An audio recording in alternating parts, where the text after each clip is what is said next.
Secretary of Defense James Mattis saying this is a one-time strike with no more air assaults planned at this time. However, time will tell just how effective these raids were and whether it will deter Syria from carrying out any more chemical attacks. Joining us now, Judith Miller, Pulitzer Prize winning journalist, author and adjunct fellow at the Manhattan Institute for Policy Research. She joins me now via phone. Judy, it's good to talk to you. This is a very important move by the Trump administration. What do you think will be the fallout from this, and will it deter Bashar al-Assad?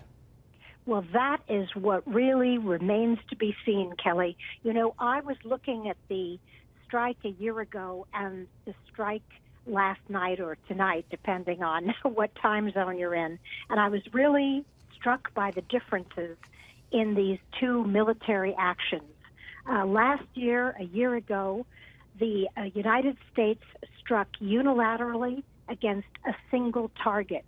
It was our own initiative, not coordinated with anyone else.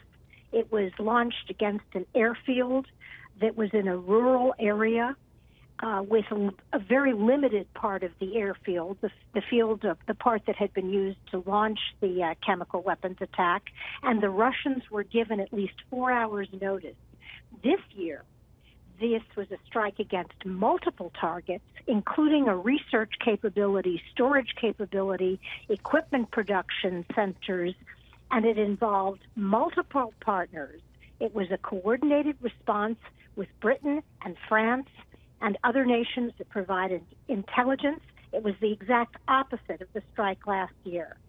This year, the strike involved not only missiles, which the last year's strike used against the target, but aircraft and, as we now know, also some of these ships that were offshore. And finally, this year, the president has made it very clear that this strike is part of a basically coordinated and potentially sustained action that involves not only military but economic and diplomatic initiatives that have yet to be spelled out. So I was very, very struck that by the seriousness of this action, by the extent to which it was an escalation of what we had done before. And here, because I've been a great critic of the president for not being tougher on Russia, exactly, the president basically laid the use of chemical weapons not just at Bashar Assad's feet, but at the feet of Russia and Iran. And if you look back in the past week, at last 2 weeks, you've seen an escalation of both rhetoric and actions against Russia. Judy, to your point, the president, I'm reading from his statement that he made earlier last night as the strikes were being conducted. He said in 2013, President Putin and his government promised the world that they would guarantee the elimination of Syria's chemical weapons. Assad's recent attack and today's response are the direct result of Russia's failure to keep that promise. And then he wanted to say this, Judy, Russia must decide if it will continue down this dark path or if it will join with civilized nations as a force for stability and peace.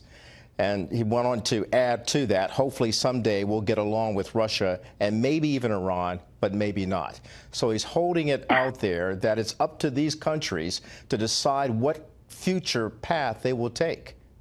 Right. And Kelly, I just have to say, I think it is very, very important that we stress the point of this action, which is to restore the red line against the use of chemical weapons, which Bashar Assad and Russia, aided by Russia and Iran, have begun to use with impunity. And restoring this red line against the use of chemical weapons has been a long-time goal of people who are against proliferation. It has been a long-time principle of foreign policy. It is very much in keeping with international law, and therefore I find this action encouraging. Encouraging to a lot of people, Judy, because the president also stated that the nations of Britain, France, and the United States of America, and watch the words here, how he stated this, have marshaled their righteous power against barbarism and brutality. So he's making a clear delineation, a moral delineation, if you will, about good versus evil. Exactly. And after the civil war that has raged on now for years, with 500,000 dead Syrians and 11 million refugees at home and abroad, and an international catastrophe, the likes of which we have never seen in the Middle East in modern history, it is finally time that an administration has taken action. And President Trump, even though he was instinctively opposed to getting involved in Syria, to doing something about the Syrian crisis, has been drawn in by Bashar Assad's callous and illegal use of chemical weapons. And so I think a kind of moment of truth has come for the president, and a line has been crossed for him too. Well, Judy, it's always good to talk to you, and thank you for sharing your perspective. The president went on to say, getting to your point, that he actually called Assad a monster. Judith Miller joining us tonight. Thank you so much for your insights and your perspective on this.